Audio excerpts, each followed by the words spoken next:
Listo. Pues buenos días a todos. Vamos a dar inicio con esta sesión que va a ser un poco la introducción de las herramientas que vamos a estar utilizando para esta clase, que como creo que ya todos saben, vamos a estar utilizando Python. Solamente aprovechamos como esta sesión para explicarles un poco la manera de cómo acceder a los recursos del curso. Eh, Como seguramente también ya lo habrán notado, todo el curso, creo que ven que se los comenté desde la primera clase. Si ustedes quisieran ya comenzar a revisar todos los códigos, ya se encuentran en un repositorio de GitHub. Entonces también aprovechamos como para contarles un poquito cuál es la motivación de utilizar este GitHub, cuál es la utilidad que encontramos en ello y pues a grandes rasgos explicarles cómo podrían ustedes utilizar GitHub para esta clase, ¿no? Eh, Hay más de una manera en la que pueden seguir este curso en términos de qué interfaz pueden estar ustedes corriendo el código de Python. Eh, Creo que anteriormente estábamos un poquito más enfocados a usar Anaconda, que seguramente los que ya han usado Python, creo que es como la manera más común en la que se utiliza Python. Eh, pero creo que en este curso vamos a estar un poquito más enfocados en tratar de usar Google Colab. Encontré por ahí algunas buenas razones que se me hacen suficientes para que tratemos de enfocarnos un poquito más en Google Colab. Más tarde les cuento que fue lo que encontré que me pareció muy interesante, que es como parte de los nuevos desarrollos que están haciendo en Google Colab. Pero pues nada, como es un poquito un poquito de qué va esta clase, ¿no? Que quizá en alguna parte pueda ser un poco tediosa porque pues hay algunos como elementos básicos de programación que hay que mostrarles cómo funcionan, ¿no? Para que tengamos como un piso parejo, digamos. Me gustaría saber, por ejemplo, quién de aquí ya ha utilizado Python en algún momento previo. Y los que no han utilizado Python han utilizado R o... Sí, la mayoría R, ¿no? Yo creo que sí.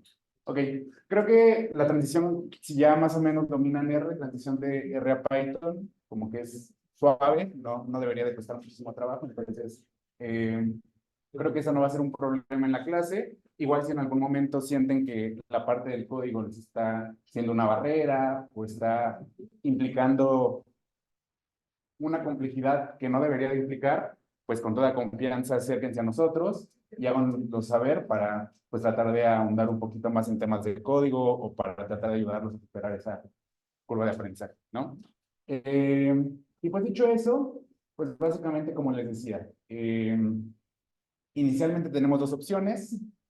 La primera de ellas es Anaconda. Por ahí en el drive del curso tenemos un instructivo que paso a paso les indica qué hay que hacer para utilizar Anaconda. Entonces, si ustedes van a optar por esa vía, en el drive pueden encontrar ese instructivo.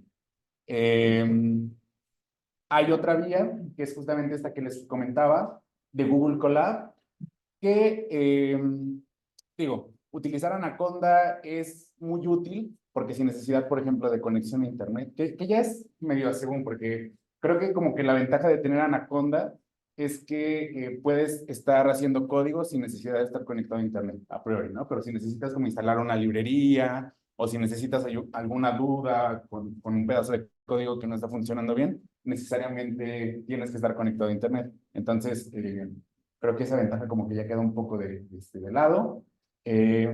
Por otro lado, para utilizar Google Colab, todo el tiempo tienen que estar conectados a Internet. Entonces, esa quizás sería como una de las diferencias, pero dado lo que expliqué, como que no sería tan relevante. Eh, otra, Otro elemento grande u otra condición que hace que Google Colab sea una gran opción para tomar este curso es que si de pronto sus computadoras personales se ven limitadas en términos de qué tanta capacidad de cómputo tienen, si es que tienen poquita RAM. Las computadoras nuevas ya tienen lo suficiente, casi todas, o sea, casi todas tienen más de 8 GB de RAM o cosas así. Eso quizás sería más relevante en otro momento para los datos que vamos a estar utilizando aquí. Pero si en algún momento sucediera, Google Colab les brinda la posibilidad de trabajar con máquinas virtuales que tienen una muy buena capacidad de cómputo. Entonces, pues eso también es una buena razón para optar por Google Colab, ¿no? ¿Qué se necesita para trabajar con Google Colab? Solamente tener una cuenta de Google y pues por allí picar algunos botones, porque pues prácticamente no necesitan crear una nueva cuenta, ya se asocia a la cuenta de Google que ustedes tienen, solo necesitan como aceptar que están de acuerdo en que se cree también su perfil en Google Colab, ¿no? También a veces nos sucede que con las máquinas de laboratorio hay algunas diferencias entre las versiones de Python que tienen instaladas y eso puede generar problemas a la hora de correr algún código, ¿no? Entonces, Google Colab también nos ayuda en ese sentido porque pues estamos seguros que todos tenemos la misma versión y todo debería correr de la misma manera en todas las computadoras, ¿no? Dado que es la misma versión de Python con la que estamos trabajando. Entonces, también ese es otro motivo por el cual es recomendable seguir el curso en Google Colab. Para hacerlo es muy sencillo. Hay dos maneras. Una es muy simple. Ya ven que en Google Chrome pueden instalar algunas extensiones. Entonces, allí en el notebook del curso les puse las instrucciones para agregar esa extensión y ya en automático van a tener por ahí una ventanita donde pueden abrir el notebook en Google Colab, que creo que aquí estoy notando que no les he explicado algo muy importante, que pues básicamente es que es un notebook, ¿no? Para correr código de Python y de muchos otros lenguajes, hay básicamente casi siempre dos maneras de hacerlo. Una con un script, lo que es un script es básicamente solo código, ¿no? No podemos generar más instrucciones que solo código. Es un documento de texto plano. Generalmente esos archivos en el caso de Python nos vamos a ver con terminación .py, ¿no? Como acrónimo de Python. Y hay otra manera de correr código que en términos de hacer análisis es muy útil porque aparte de tener celdas donde tenemos código escrito, nos permite escribir texto de una manera ordenada, ¿no? Casi todos los notebooks para todos los lenguajes funcionan con la misma sintaxis de marcado de texto que se llama Markdown. Que todos los notebooks perdón, funcionan de esa manera. Más adelante les explico un poco más, pero la lógica detrás de un notebook es que puedes poner un chunk de código y el siguiente puede ser un chunk de texto, en donde con ayuda de Markdown puedes darle cierto orden a ese texto, ¿no? Por ejemplo, aquí, si nosotros damos doble clic en algunas partes del texto, vamos a ver que detrás hay código Markdown. Por ejemplo, yo estoy utilizando dos hash, que pues, prácticamente es como para darle orden a los encabezados de mi notebook, ¿no? Básicamente, eso es un notebook. Por otro lado, digo, la manera, aparte de esa extensión que les contaba con la que pueden abrir este notebook, todos ya deben de tener acceso al GitHub del curso, ¿cierto? ¿O hay alguien que aún no tenga acceso? Entonces, digo, lo hacemos si quieren juntos. Vamos al GitHub de la clase, por favor. Es esta liga.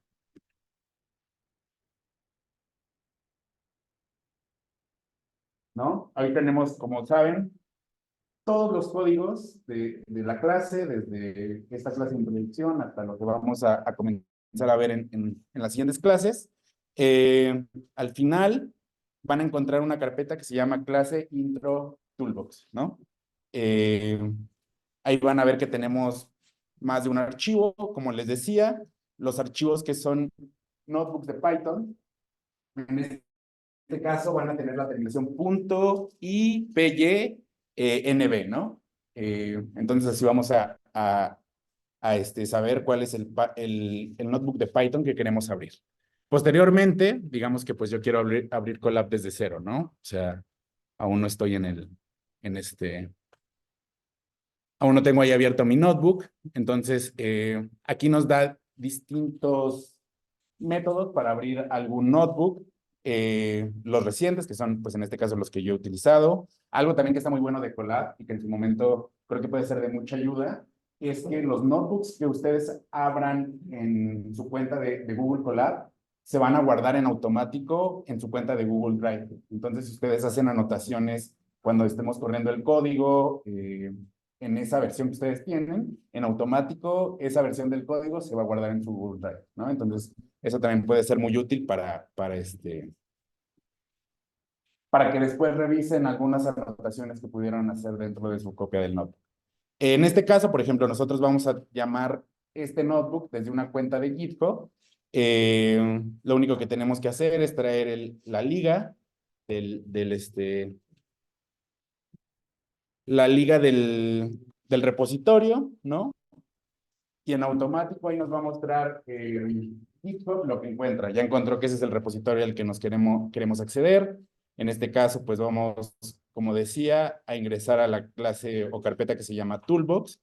Pero si quisiéramos en el futuro, cuando queramos abrir alguna otra carpeta, es básicamente los mismos pasos, solamente abriendo otra carpeta, ¿no? Y posteriormente, pues ya, básicamente ahí nos abre el notebook que se encuentra asociado a esa carpeta, ¿no? Entonces, todos en su máquina hasta este punto deberían eh, de tener la capacidad de abrir este notebook en Google Colab, ¿no? ¿Alguien tiene problemas hasta este punto o todo claro? Ok, de acuerdo. Creo que yo no tengo acceso al YouTube. ¿A GitHub? Me llegó, la verdad. Está en el programa de la clase, según yo. Está.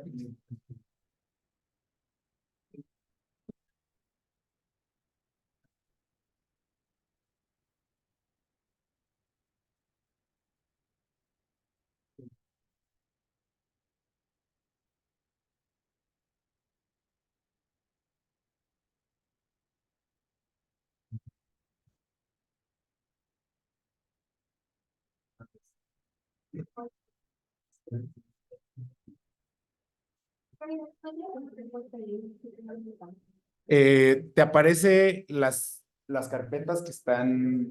Sí, ya pasó ahí. Abres la que dice Intro Toolbox, creo que es de las que está hasta abajo, y ya ahí en automático te va a abrir este notebook.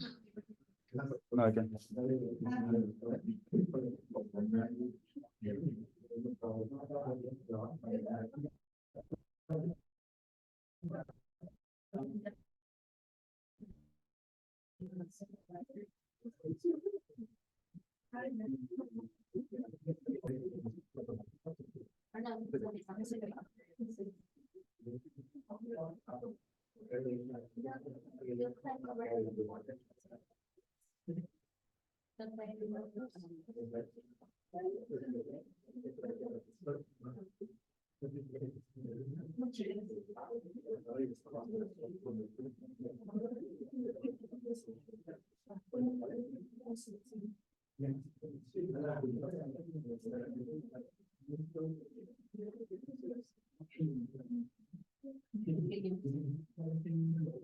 También algo que es muy útil de Google Colab, y aprovechando ahorita los que tienen problemas, los comento, es que, pues por ejemplo, si de repente quieren correr Python en su celular o en el iPad, una tablet, lo que sea, no hay como una aplicación tal cual que nos sirva para correr Python en ese tipo de dispositivos, ¿no? Y Colab funciona perfectamente bien en iPad, celulares, o sea, si desde algún día tienen algún problema que necesiten cambiar algo rápido en su código y están en la calle, pues pueden hacerlo desde su teléfono celular. Entonces, Google Colab también en ese está muy bueno para que cualquier dispositivo lo puedan usar para compilar Python.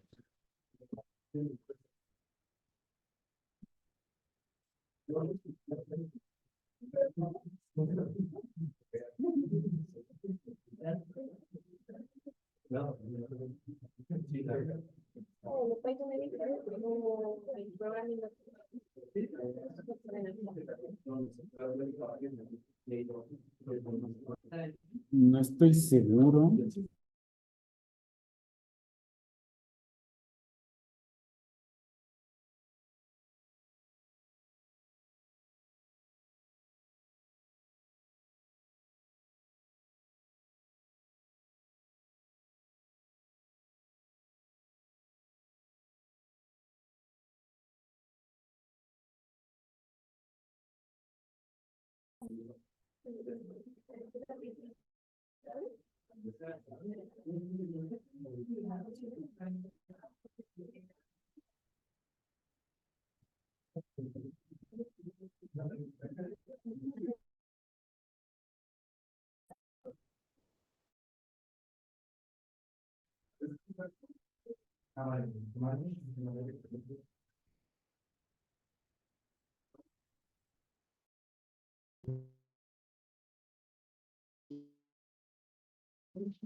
¿Listo?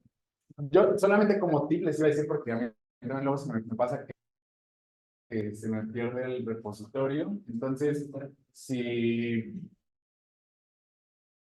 y luego le ponen Benhub, que es Benjamín Oliva Vázquez, les va a aparecer el repositorio de Benjamín, y ahí pues pueden encontrar como más rápido el repositorio del curso, ¿no? Por ejemplo, aquí está.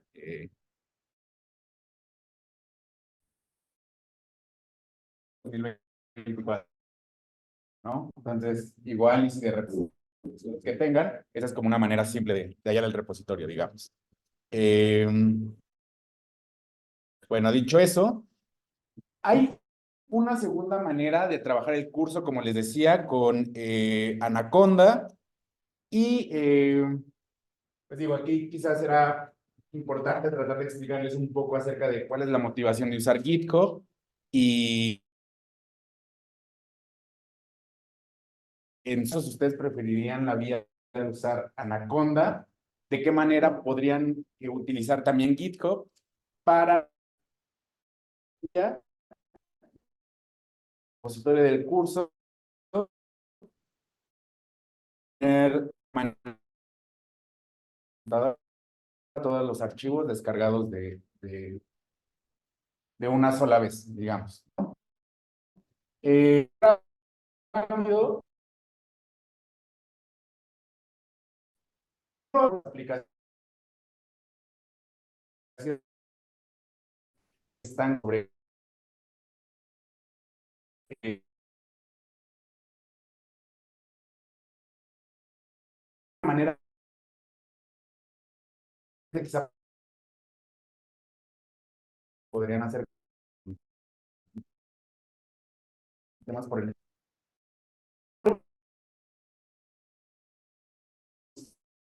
de una básicamente.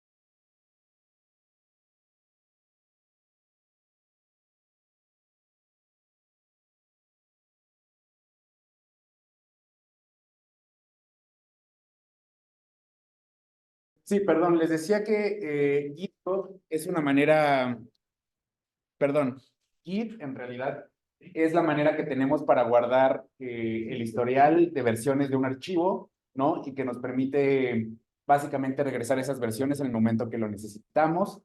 Y GitHub es como la versión en la que podemos mantener esa versión de archivos en la nube y compartirlas con otras personas, ¿no? Por ejemplo, creo que un caso muy común para explicar esto, pensemos, por ejemplo, en la aplicación de un banco, que generalmente en quincenas se cae, que a algunos bancos en México les pasa mucho que cuando se quincena se cae y no reaccionan.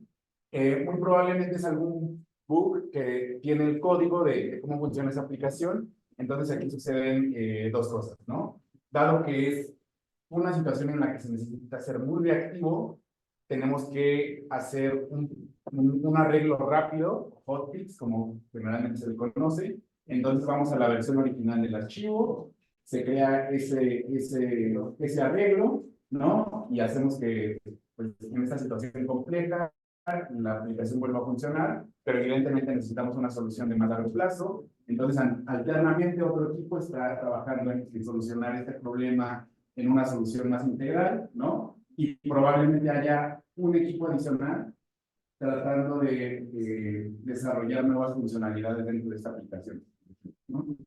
Entonces, GitHub básicamente lo que nos permite es hacer todo eso en simultáneo. Que haya un equipo haciendo este arreglo rápido, mientras hay un equipo trabajando en hacer una solución integral, mientras puede haber algunos otros equipos tratando de crear nuevos desarrollos de una aplicación. Por ejemplo, en este caso es una aplicación. Y al final del día, GitHub nos permite que todas estas versiones, ¿no? Del código que tenemos, en algún momento se junten y pasen a ser la versión principal de nuestro archivo, que en GitHub se llama más. Por ejemplo, es un caso de cómo funcionaría para desarrollo de software, pero en términos analíticos funciona más o menos de la misma manera, ¿no? Imaginemos que ustedes están haciendo un trabajo con su equipo para el trabajo final de esta materia, entonces uno o más de ustedes está trabajando en hacer desarrollos en simultáneo para lograr escribir el código, ¿no? No se pudieron juntar, cada quien está trabajando desde su casa y se dividieron partes del código que cada quien tiene que desarrollar. Entonces, pues en esta parte es justamente lo que les permitiría, ¿no? Trabajar en simultáneo dentro del mismo archivo y al final poder unir las versiones. Ahora digamos que alguien cometió un error y una parte del código que funcionaba bien dejó de funcionar correctamente, ¿no? Entonces, pues eso les permitiría también en algún momento regresar a una versión anterior del archivo hasta donde todo corría perfectamente. Y más o menos esa es la lógica de cómo funciona GitHub. Y para el caso del curso, la motivación de Benjamín y mía para tener todos los archivos del curso allí es que básicamente cualquier nuevo desarrollo, cualquier coma que movamos en los archivos para seguir la clase, ustedes tengan disponible en línea esas últimas versiones de los archivos, ¿no? Básicamente esa es la motivación de utilizar GitHub. Y creo que también tiene un valor agregado en cómo funcionan el mercado laboral hoy en día, que ustedes conozcan GitHub, quizá al menos por encima, porque, pues, como lo comentaba, creo que cada vez más son los sitios de trabajo donde generalmente toda la infraestructura de datos o toda la infraestructura de software lo tienen montado en GitHub. Entonces, creo que tiene un valor agregado que al menos en la textura conozcan cómo funciona. Bueno, y les da portafolio de trabajo. O sea, cuando llegan a su trabajo y les preguntan evidencia de proyectos que van a presentar. Un ejemplo. Pues no, pone su hijo bonito y Exacto. se muestra todos sus clientes.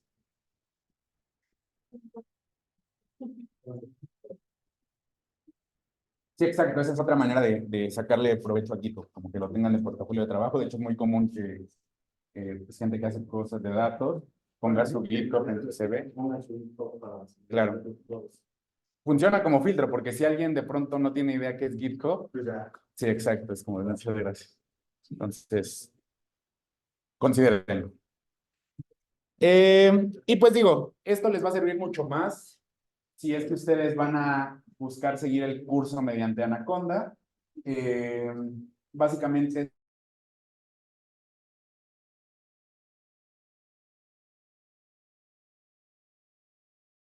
una copia local en su computador, ¿no? Son comandos sencillos, ahí les indicamos básicamente para qué sirve cada uno de ellos. Y si ustedes quisieran seguir esa ruta de usar Anaconda, básicamente la parte primordial o la parte más importante que deben de seguir es esta parte que dice haciendo una copia local de repositorio de la clase, que pues como les decía, básicamente es para que todas estas carpetas que están en el repositorio se encuentren en una carpeta dentro de su computadora y pues esto les tome unos segundos. Aparte de que una vez que tienen asociado esa carpeta en su computadora al repositorio en la nube de la clase. Cada vez que ustedes vayan a iniciar la clase y quieran saber si hubo cambios en el archivo, pueden, con ayuda de los comandos que están señalados en esta parte de abajo para actualizar el repositorio de la clase, dado que hay una relación entre el repositorio en la nube y el repositorio en su computadora, pueden correr esos comandos para que en automático se actualicen los archivos que fueron cambiados, ¿no? Entonces, esa es como un poco la lógica también de cómo le pueden sacar provecho a Python si quieren seguir la clase mediante Anaconda. Solamente igual como nota al pie, si ustedes utilizan Mac, por default Mac ya tiene Git instalado, entonces no necesitan instalar nada. Si ustedes utilizan Windows, necesitan instalar un software adicional, se llama Git Bash. También allí en la parte del texto del notebook está escrito, por si lo quisieran utilizar. Pero como verán, pues básicamente es mucho más directo utilizar solo Colab, porque no necesitamos instalar nada más en la computadora y no necesitamos descargar absolutamente nada, ¿no? Entonces, creo que hasta este punto, sin lugar a dudas, la recomendación es que traten de utilizar Google Colab, ¿no? Que va a ser la manera en la que nosotros vamos a seguir el curso. Y un poquito de motivación acerca del por qué aprender Python.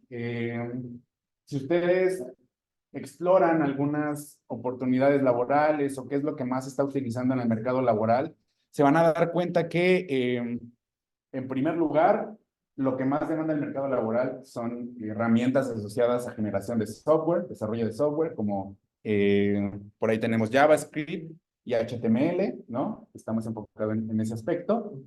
Pero inmediatamente después de eso tenemos SQL, si no mal recuerdo, y Python, ¿no? Que una vez que ya tenemos la infraestructura montada de software, lo más importante es analizar los datos que tenemos o tener una manera consistente y escalable, ¿no? Para trabajar con los datos que generamos, al ya tener una infraestructura de software importante, ¿no? Entonces, pues básicamente es el motivo por el cual los siguientes son SQL y Python.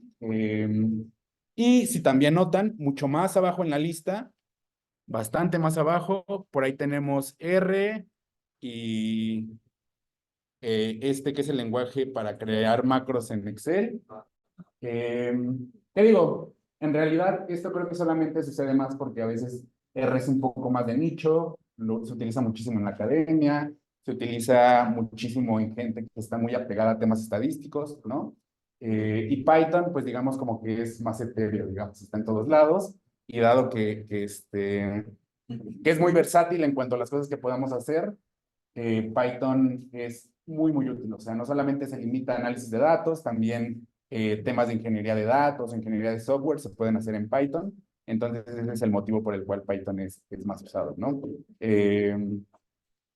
No sé, creo que aquí la comparación sería un poco como a la hora de decidir qué conviene más aprender, si Python o R, podría ser quizá un poco como asimilarlo como qué lenguaje, tal cual un lenguaje les convendría aprender más, ¿no? Inglés o chino. Creo que depende de muchos factores. Si ustedes tienen intereses en algunas empresas chinas, pues muy probablemente les va a ser muy provechoso aprender chino. De cualquier manera, los dos seguramente les serán provechosos. Solamente quizá es más enfocado a cuáles son sus objetivos o si ya tienen algún plan en mente. Pero, pues de entrada, Python tiene un uso muy, muy amplio y es muy socorrido en el mercado laboral, ¿no? Y aquí un poco lo que ya les había comentado, a la hora de ustedes decidir, seguramente algunos de ustedes ya son proficientes en R o tienen algún grado de expertise. En algún momento, si ustedes se sienten más cómodos haciendo trabajos para esta clase en R, son bienvenidos, no tenemos problema, pero la invitación, pues aquí también es que ustedes tomen la oportunidad para tratar de aprender Python y sacarle provecho a él, ¿no? Como les decía, pues básicamente la diferencia entre R y Python es un poco más el enfoque estadístico que tiene R, pero en otros aspectos, pues básicamente es muy similar. Ambos son open source, no tienen costo, salvo algunas funcionalidades quizá pueden tenerlo, pero para lo básico, lo que necesitaremos hacer nosotros, son muy similares. Y pues SQL, que acá no vemos gran cosa de ello. Si no mal recuerdo, creo que no vemos nada. En algún momento estaría, bueno, quizá meter algún módulo. Pero también es muy recomendable que si tienen la oportunidad, se animen a aprenderlo.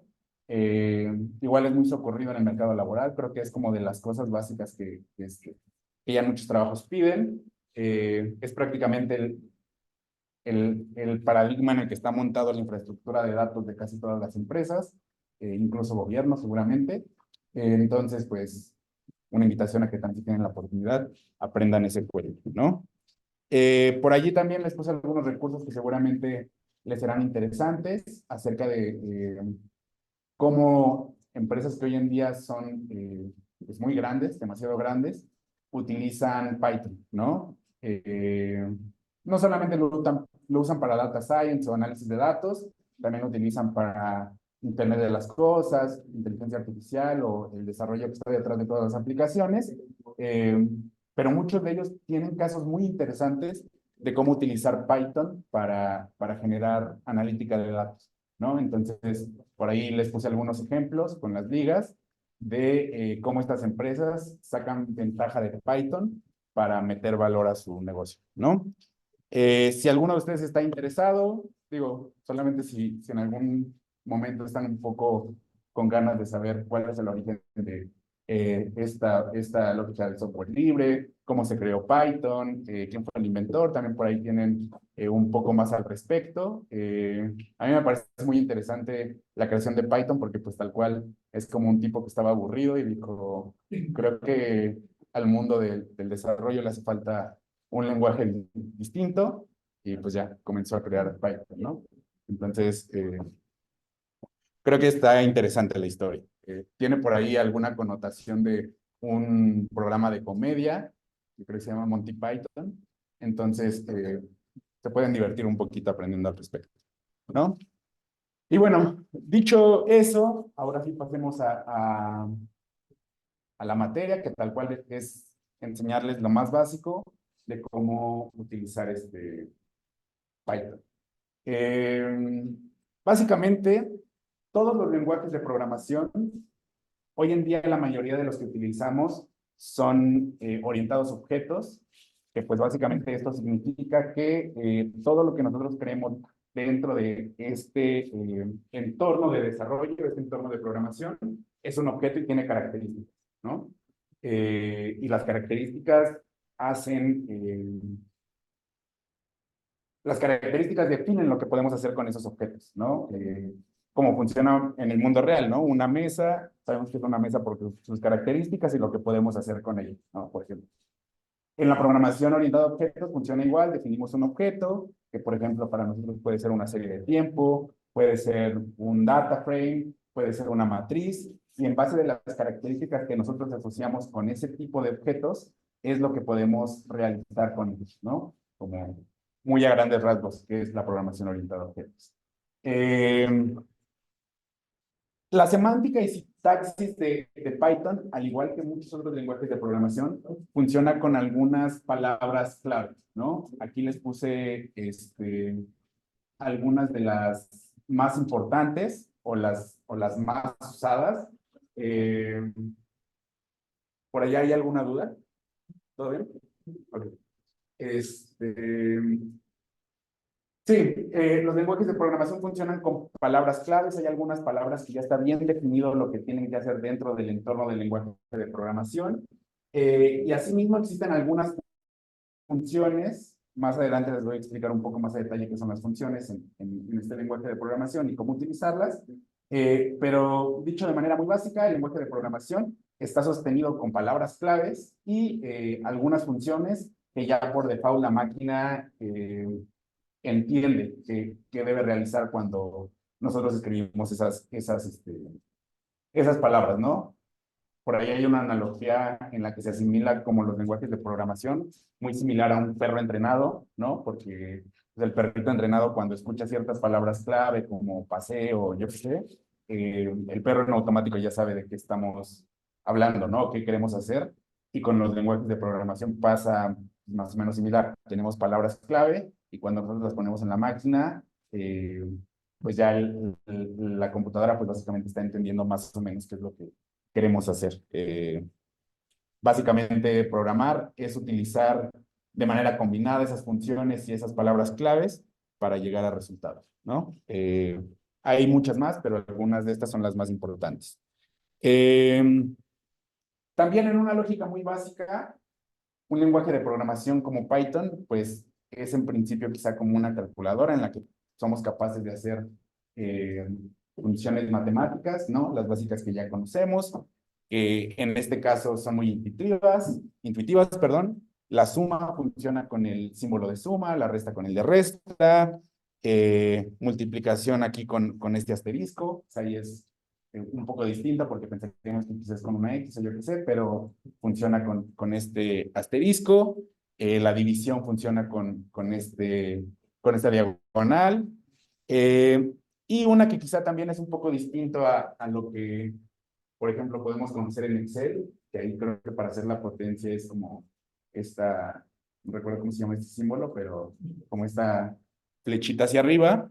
En Python, si queremos hacer una potencia, como funciona es poniendo dos asteriscos, ¿no? Y ahí definimos que queremos hacer una potencia. Por ejemplo, en este caso, estaríamos sacando primero la potencia quinta de 5 y posteriormente sacándole raíz cuadrada a eso, ¿no? Porque si elevamos a una fracción, pues básicamente sería similar a hacer una raíz cuadrada en este caso, ¿no?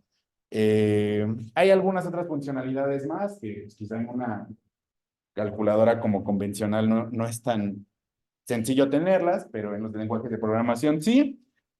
Por ejemplo, si nosotros queremos saber si hacemos una división, el resultado de esa división, cuánto es la parte entera, utilizamos dos diagonales para realizar la división y nos dice que pues ese número entre 5, la parte entera es 101, ¿no? Si queremos saber el residual de esa división, por ejemplo, eh, funciona con el símbolo de porcentaje. Para algunos casos es útil ese tipo de sutilezas que tiene, por ejemplo, Python, pero en general, pues quizá para nosotros será mucho más útil los operadores matemáticos convencionales. Sí. Respecto a los operadores, ¿tiene orden jerárquico respecto a también? ¿O tenemos que nosotros señalarlo? Parece. No, sí hay un orden jerárquico que es el convencional, digamos, pero pues también creo que si en algún momento tuvieras algo muy amplio que señalar, la recomendación es usar paréntesis para que sea, incluso para ti o para quien lea tu código, más claro saber cuál es el orden de las operaciones. Este,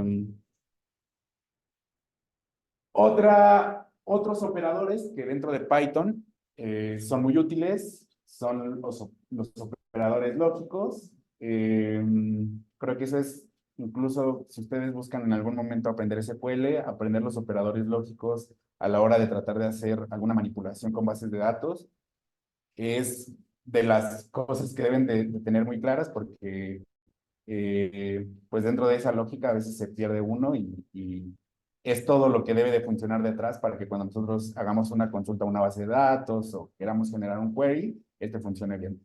Eh, Dentro de los operadores lógicos, el primero es la igualdad, que como podrán darse cuenta allí, no basta con solamente poner un símbolo de igual, tienen que ser dos de ellos. Más adelante les explico por qué, pero básicamente es porque el símbolo de un solo igual es para asignar objetos. Entonces, si nosotros queremos hacer una asignación, una sentencia lógica, evaluar si cierto valor o cierto objeto es exactamente igual a otro, tenemos que usar el doble igual, ¿no?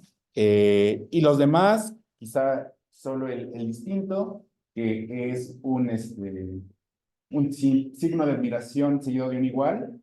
Eso funciona para evaluar si una sentencia lógica es distinta. De ahí en fuera, todos los demás, pues serán bastante intuitivos, ¿no? Mayor igual, o solamente menor, o solamente mayor. Quizás solamente en el mayor o menor igual, no son intercambiables, no podemos poner primero el igual y luego el mayor. Esa es la sintaxis, ¿no? Primero el menor o mayor que, y luego el igual. Eh, esta clase de sentencias lógicas igualmente sirven para evaluar, por ejemplo, texto, ¿no? y en este caso lo único que vamos a obtener es un acomodo eh,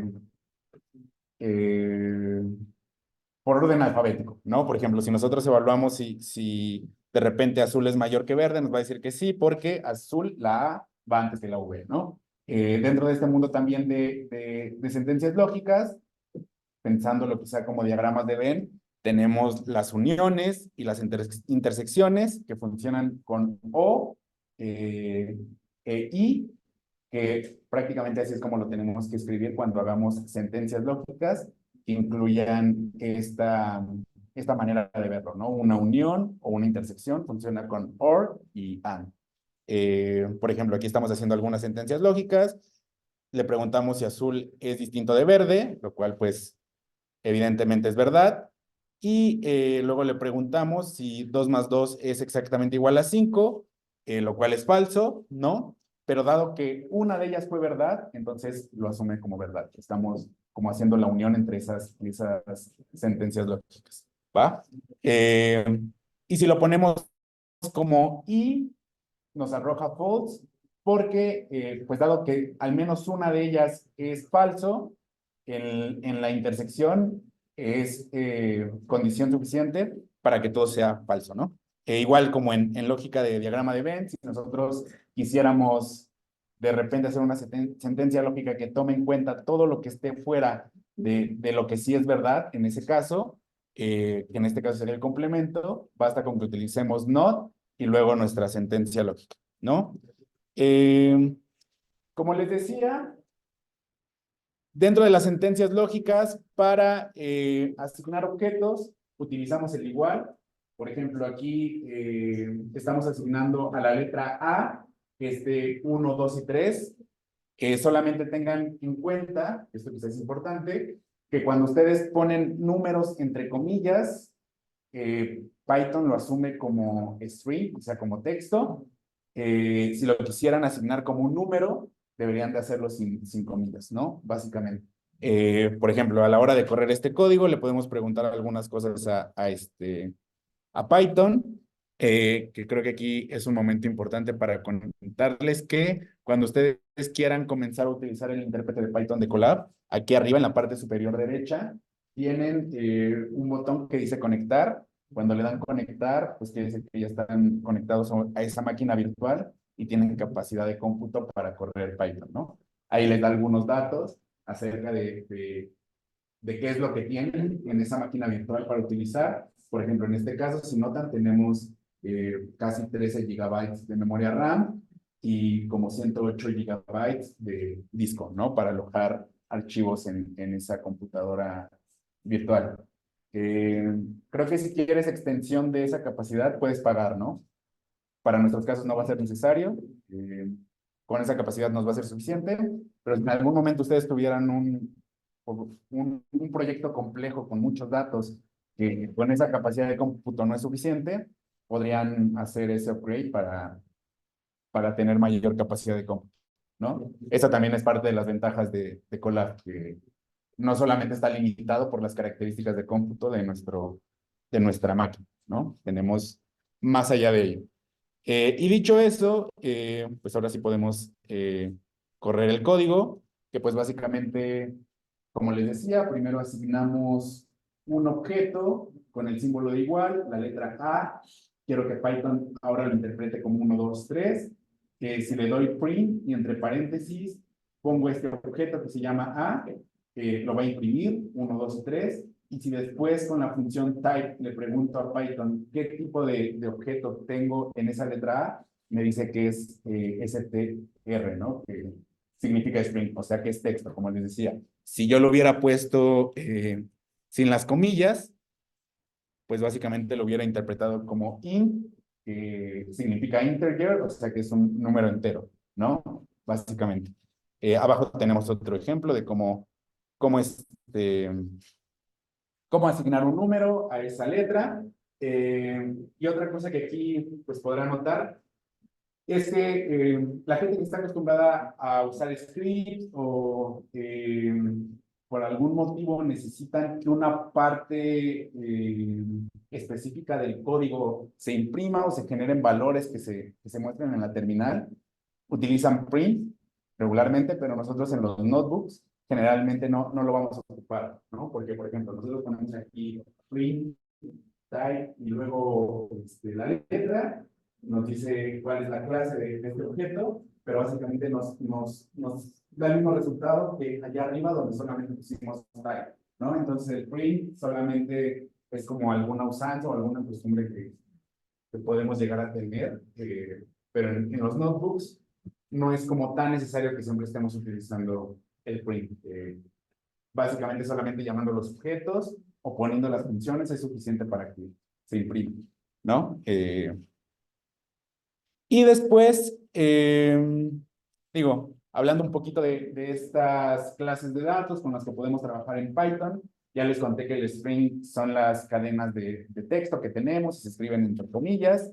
Numéricos tenemos dos tipos de datos que son el integer y el float, se llama en Python, que pues prácticamente la diferencia es que uno es entero y el otro tiene decimales, ¿no?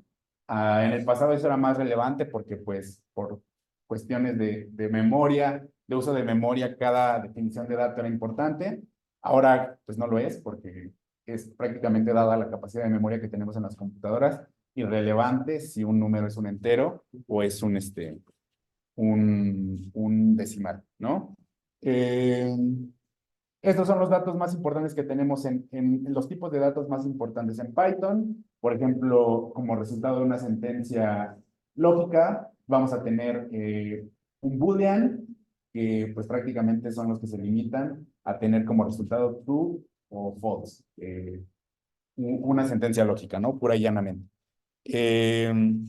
Digo, esos son como los tipos de datos más básicos. Una vez que nosotros comenzamos a hacer cosas más complejas, podemos tener tipos de datos pues con mayores características, como les decía, en la programación orientada a objetos. Es importante qué tipo de dato tienes, dado que en función de ese tipo de dato estás definiendo también el manejo que puedes hacer con ese dato, ¿no? Por ejemplo, pensemos en una serie de tiempo que si nosotros quisiéramos, por ejemplo, sacarle un rezago, si nosotros tuviéramos esa serie de tiempo, pero Python lo interpretó como texto, pues básicamente sería imposible sacarle un rezago, ¿no? Entonces tendríamos que definir que ese tipo de datos es una serie de tiempo. Más o menos esa es la lógica de cómo funcionan los tipos de datos en Python, muy similar a R, y por qué sería importante en el futuro para nosotros.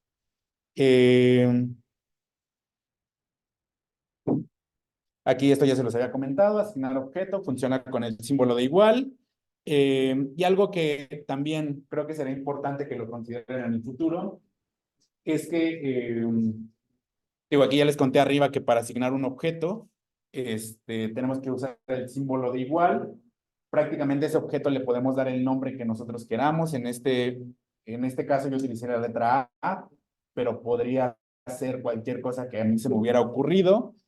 Solo como reglas importantes al respecto, es que cuando ustedes realicen esta nomenclatura de las variables que van a guardar en Python, tomen a consideración, bueno, eso es importante para todo el lenguaje, que Python es case sensitive, que básicamente significa que diferencia entre minúsculas y mayúsculas, ¿no? Entonces, si ustedes de repente escriben una variable que tenga una minúscula y después la quieren llamar y se les olvidó y lo ponen todo con mayúsculas, les va a aparecer un error. Quizá parece medio trivial, pero cuando uno inicia con esas cosas es muy común que suceda y puede ser medio frustrante porque pues la diferencia entre una minúscula y una mayúscula puede ser un error que te toma horas identificar, ¿no? Entonces, considérenlo. Otra cosa es que cuando nosotros queremos nombrar un objeto, solamente podemos iniciar este nombre con consonantes o con un guión bajo, nunca con números, porque ya eso por default genera un error, ¿no? Entonces también considérenlo, porque a veces quizá podemos tener un error al nombrar una variable, no entendemos qué sucede, y puede ser porque estamos comenzando el nombre de nuestra variable o nuestro objeto con un número, ¿no? Pasado eso de los tipos de datos que tenemos en Python, hay algunas secuencias que es básicamente cómo funciona funciona el acomodo de datos en Python. Las secuencias de datos más simples son acomodos de lineales, digamos, como una columna o un vector. Que en el caso de Python tenemos la dupla, ¿no? La tupla, perdón, y la lista. La diferencia entre ellas, digo, para nosotros quizá a veces no es tan relevante, pero es importante saberlo. La tupla y la lista, la diferencia es que la tupla es inamovible. Esa lista no se puede mover después de que la definimos. Esa tupla existe y se acabó. Nunca más la vamos a poder cambiar. Y la lista tiene la característica de que pues, es muy similar a la tupla, pero si en algún momento quisiéramos agregar elementos o hacer una modificación a lo que existe dentro de ese acomodo de datos, lo podemos hacer, ¿no? Para nuestros fines, la verdad es que quizá estos acomodos de datos sean un poco no tan relevantes porque pues, nosotros generalmente vamos a estar utilizando acomodos bidimensionales o data frames o algunas bases de datos que ya estuvieron generadas, pero pues digo, al final del día son como las cosas básicas de cómo funciona Python y pues hay que mostrarlas. Algo que también podrían considerar si en algún momento tienen un ejercicio para trabajar álgebra lineal con Python, es que pues quizá intuitivamente si nosotros tenemos dos vectores y les aplicamos una suma, pues no sé, quizá en algún momento pensaríamos que funcionaría de otra manera. Y la lógica en Python es que entre los vectores la suma funciona agregando elementos a esa lista, ¿no? La lista se define entre corchetes. Si nosotros tenemos dos listas sumadas, va a generar una lista mucho más amplia con los dos elementos de la lista.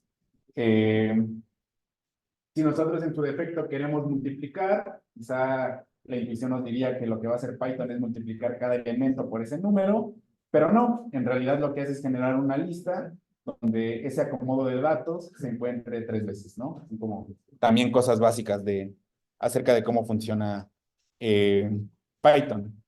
Los acomodos de datos más básicos bidimensionales, digamos, son los diccionarios, que pues prácticamente son relaciones entre más de una serie de datos que están relacionados directamente entre ellos, ¿no? Por ejemplo, en este caso, si nosotros definimos un diccionario, las comas van a definir los elementos distintos de ese diccionario y cada que pongamos dos puntos, vamos a estar interpretando que ese elemento está relacionado con alguno que ya existe dentro de ese diccionario, ¿no? Como les decía, quizás son cosas que nosotros no vamos a utilizar mucho, pero pues son los básicos de cómo funciona Python y cómo interpreta este tipo de acomodos de datos. Algo que nosotros sí vamos a estar utilizando mucho más, básicamente son las funciones, las estructuras de control y las librerías. Las funciones básicamente sirven porque muy probablemente algunos de los problemas que nosotros ya tenemos o que vamos a enfrentar, alguien más ya lo solucionó. Y podríamos usar esas funciones para solucionar el problema que nosotros hoy tenemos, ¿no? Esas funciones que alguien ya creó y puso a disposición de todos. La lógica también de que Python sea este lenguaje colaborativo es que básicamente lo que alguien crea lo comparte con toda la comunidad, ¿no? Y pues constantemente se está innovando en cómo solucionar problemas de manera colaborativa, ¿no? Entonces, esa es un poco la lógica de las librerías. Y las estructuras de control, quizá en algún otro lenguaje ya las hayan escuchado o las hayan utilizado incluso, pero es lo que se conocen como los while, los for, los if, que son sentencias lógicas que nos ayudan a replicar tareas, ¿no? Aquí adelante tenemos unos ejemplos básicos de cómo funcionan, ¿no? Comenzamos este ejercicio, por ejemplo, con una de las funciones más básicas, que tenemos, por ejemplo, en Python, una de ellas ya las utilizamos, el type, que les decía que pues básicamente es la función que nos dice el tipo de dato que tenemos.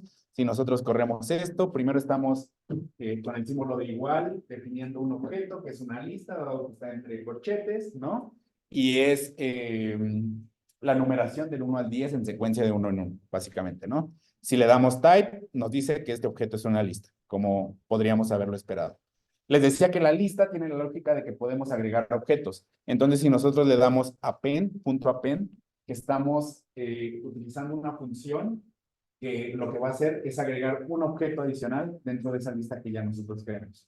Para los que ya más o menos tienen dominio de R, quizá algo que sea, pues sí, distinto a cómo funciona R, es que en R todas las funciones que utilizamos prácticamente siguen esa nomenclatura por tipo de type, ¿no? Está el type, abrimos paréntesis, en medio el objeto, y ese es nuestra función, ¿no? Y en Python en algunos casos funciona distinto porque la función viene después de un punto y la función que queremos utilizar. Y eso es como un poco distinto para los que ya tienen dominio de R. Quizás eso a veces les pueda confundir porque en Python hay algunas funciones que funcionan con esta sintaxis del punto y luego la función que queremos aplicar.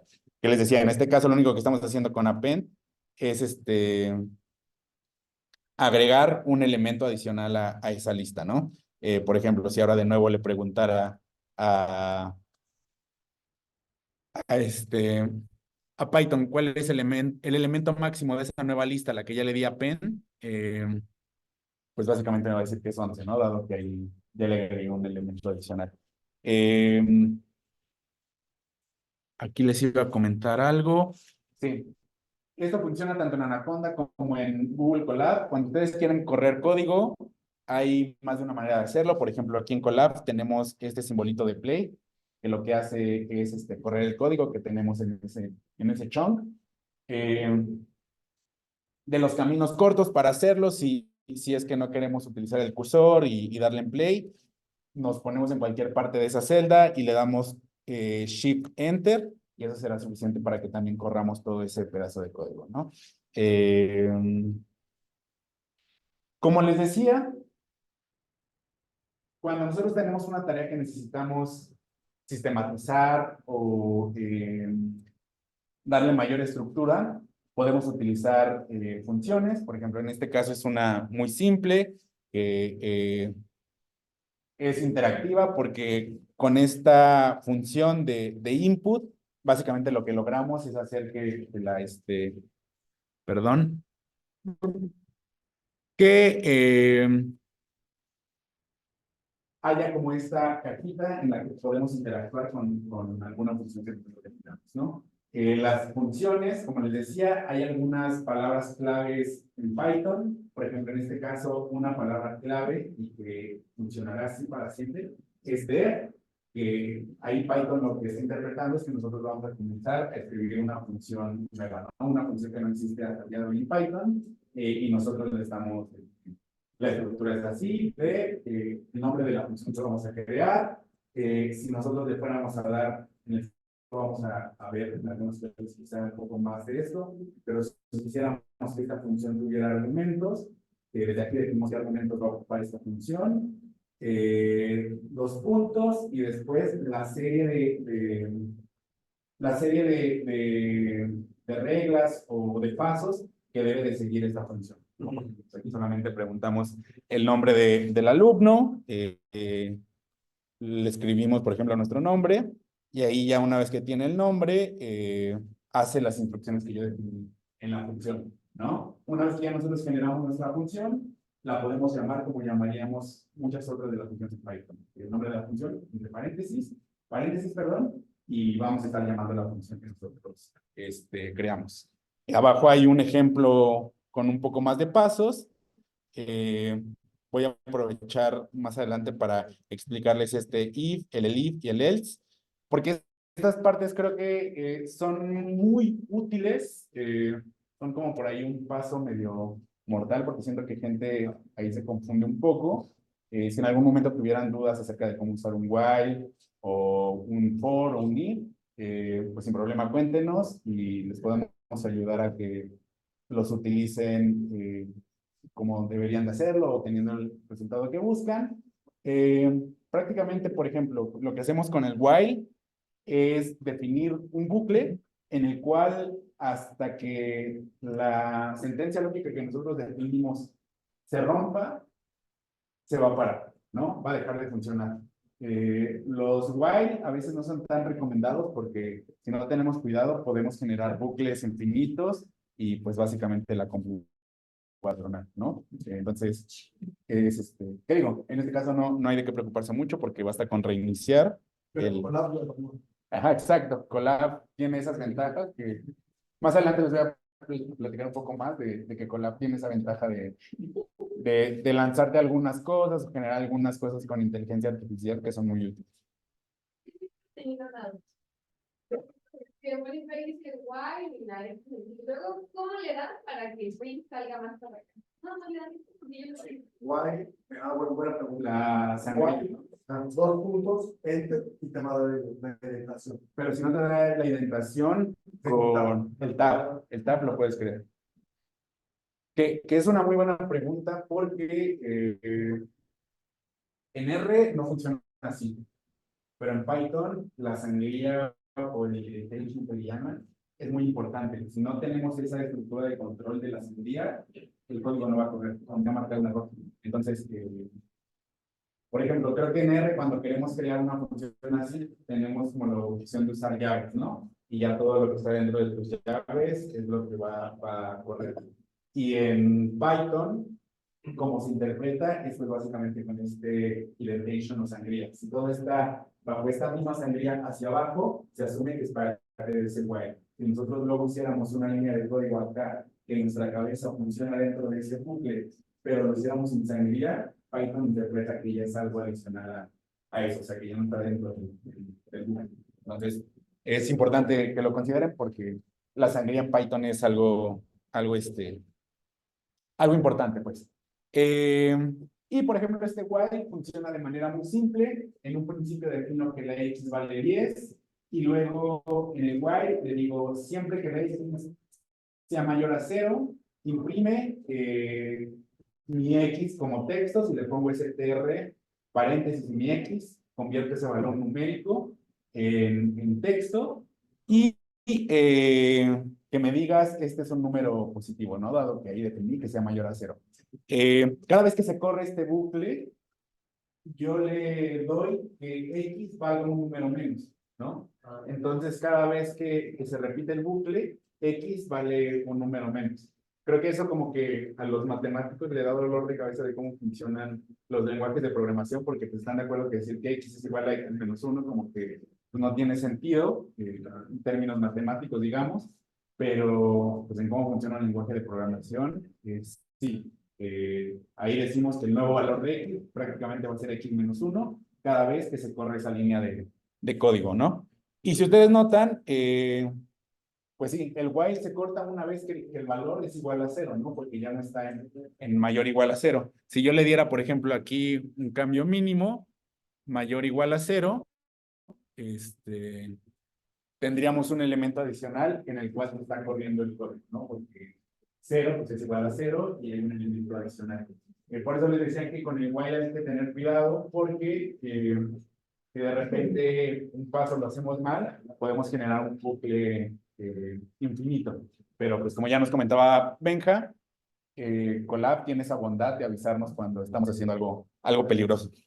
Y digo, otras estructuras de control de este tipo que son muy útiles es el for y el if, que pues prácticamente el for muy similar que el while, pero con una serie de datos más acotada, nos sirve para generar interacciones entre los elementos de ese universo de datos acotados, ¿no? Por ejemplo, en el caso de arriba, solo definí que en inicio x es 10, hasta que, dado lo que definí, esa x deje de ser mayor a 0, va a seguir imprimiéndolo. Y, por ejemplo, en este caso, estoy generando una lista.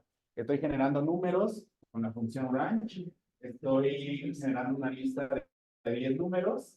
Y después, con el for, lo que estoy diciendo es con ese for, num y numbers, y es que para todos los elementos que están dentro de esa lista, genere esta tarea, ¿no? Una vez que definí el for, de nuevo aquí si notan, el tema de la sangría es muy importante porque después de los dos puntos, si yo no pongo el if con la sangría, asume que esto ya es parte de otro mundo, digamos, no lo asume como parte del mismo for, pero como ahí está acotado a la sangría del for, asume que es algo que yo voy a correr dentro de ese for.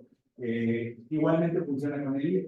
Dado que después del if yo tengo una sangría por este print, asume que es parte de ese if. Si yo no lo pusiera la sangría, el lenguaje asume que yo no lo estoy haciendo como parte de la misma estructura de control, ¿no? Y como podrán notar allí, prácticamente nosotros definimos un rango de 10 números y el for se corre para esos 10 números y evalúa la situación que yo estoy generando allí. El if tiene esta estructura, inicialmente tenemos una condición lógica, podríamos solo dejarlo allí y lo único que va a hacer es evaluar esta condición lógica. Si no se cumple, no va a hacer nada más. Pero, por ejemplo, en este caso nosotros estamos extendiendo a un segundo caso con esta palabra clave que va parte de las que les hablaba, que es el if.